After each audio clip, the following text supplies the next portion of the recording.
मोशी येथील दुर्दैवी दुर्घटनेची गंभीर दखल घेऊन माननीय मुख्यमंत्री महोदयांच्या सूचनेनुसार नगर विकास विभागाने या सर्व बाबीची सखोल व निष्पक्ष चौकशी करण्यासाठी एक उच्चस्तरीय समिती नियुक्त केलेली आहे।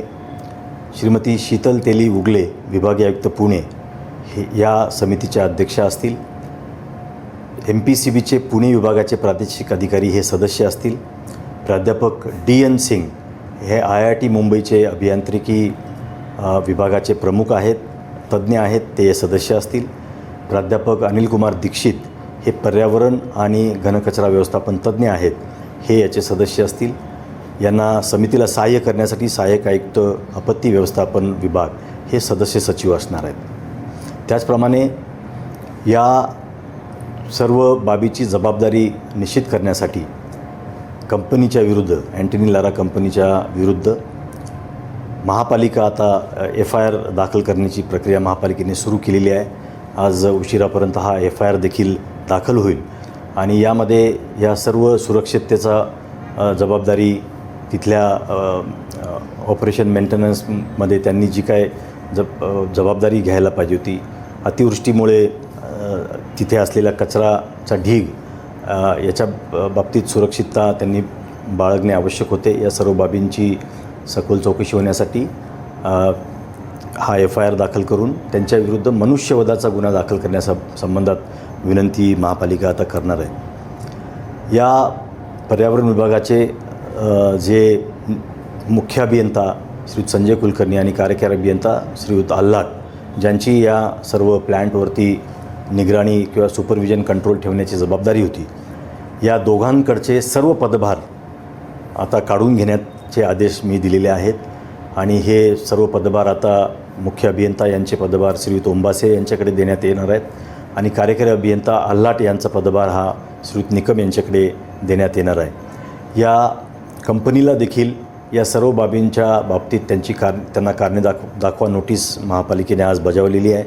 श्रीयुत संजय कुलकर्णी आणि श्रीयुत आल्हाट यांना देखील त्यांनी सुपरविजन नियंत्रण करण्यामध्ये निष्काळजीपणा दाखवल्याबद्दल आणि या सर्व परवानग्या त्यांनी न तपासल्याबद्दल त्यांच्याविरुद्ध देखील कारणे दाखवा नोटीस बजावलेली आहे आणि या कारणे दाखवा नोटिसीचं उद्या सायंकाळी 5 वाजेपर्यंत त्यांना उत्तर द्यायला सांगितलेलं आहे। यानंतर या बाबतीतली कारवाई पुढे करण्यात येईल। या दुर्दैवी घटनेनंतर हा मोशी येथील प्लॅन्ट बंद असल्यामुळे शहरामध्ये आता कचऱ्याचा मोठा प्रश्न निर्माण झाला आहे।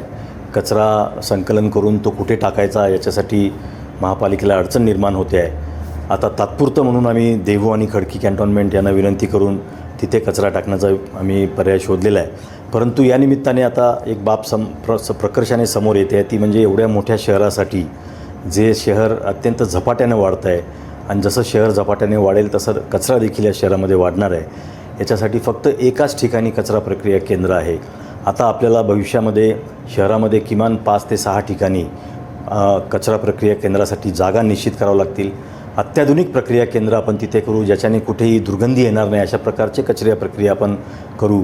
परंतु त्यासाठी देखील त्या एरियामध्ये तिथे आपल्याला नागरिकांचा त्याच्यासाठी आपल्याला निश्चितपणे पाठबळ त्याच्यामध्ये लागणार आहे। अनेक वेळेला कचरा केंद्र उभारण्याचं ठरवलं की तिथे अनेक वेळेला विरोध खूप होतो, परंतु आता अत्याधुनिक प्रक्रिया केंद्र आता निर्माण झाले आहेत, ज्याच्यामध्ये दुर्गंधी येत नाही, असे पण अनेक प्लॅन्ट्स आहेत। त्याचप्रमाणे झिरो वेस्ट संकल्पना आम्ही काही ठिकाणी राबवलेली आहे, काही अत्यंत चांगल्या प्रकारे, काही झोपडपट्ट्यांमध्ये ही संकल्पना आहे। झिरो वेस्टसाठी आपल्याला अजून जास्तीत जास्त सहभाग नागरिकांचा मिळवावा लागणार आहे। मोठे जे गृहनिर्माण संकुल आहेत, आता आपण बघितलं की जे आता सॉलिड वेस्ट मॅनेजमेंटचे नुकतेच जे नवीन नियम आले आहेत, त्याच्यातून त्यांच्याकडनं अपेक्षा आहे की त्यांनी निर्माण होणारा कचरा तिथेच त्यांनी त्याच्यावर प्रक्रिया केली पाहिजे। त्यांना आता पुढाकार घेण्याची वेळ आहे। त्यामुळे सर्व नागरिकांनी आता कचरा हा विषय फक्त महापालिकेचाच नसून हा सर्व नागरिक सर्वांच्या सहभागातून हा प्रश्न आपल्याला सोडवावा लागणार आहे। या निमित्ताने सर्व लोकप्रतिनिधी यांची देखील यांचा पुढाकार, यांचं सहकार्य आवश्यक असणार आहे। सर्व नगरसेवक यांचं देखील आणि सर्व NGOज असतील, संघटना असतील वेगवेगळ्या, या सर्वांनीच आता कचऱ्याच्या प्रश्नाकडे लक्ष देऊन हा प्रश्न आपल्याला कायमस्वरूपी कसा सोडवता येईल यासाठी सहकार्य करणे आवश्यक आहे।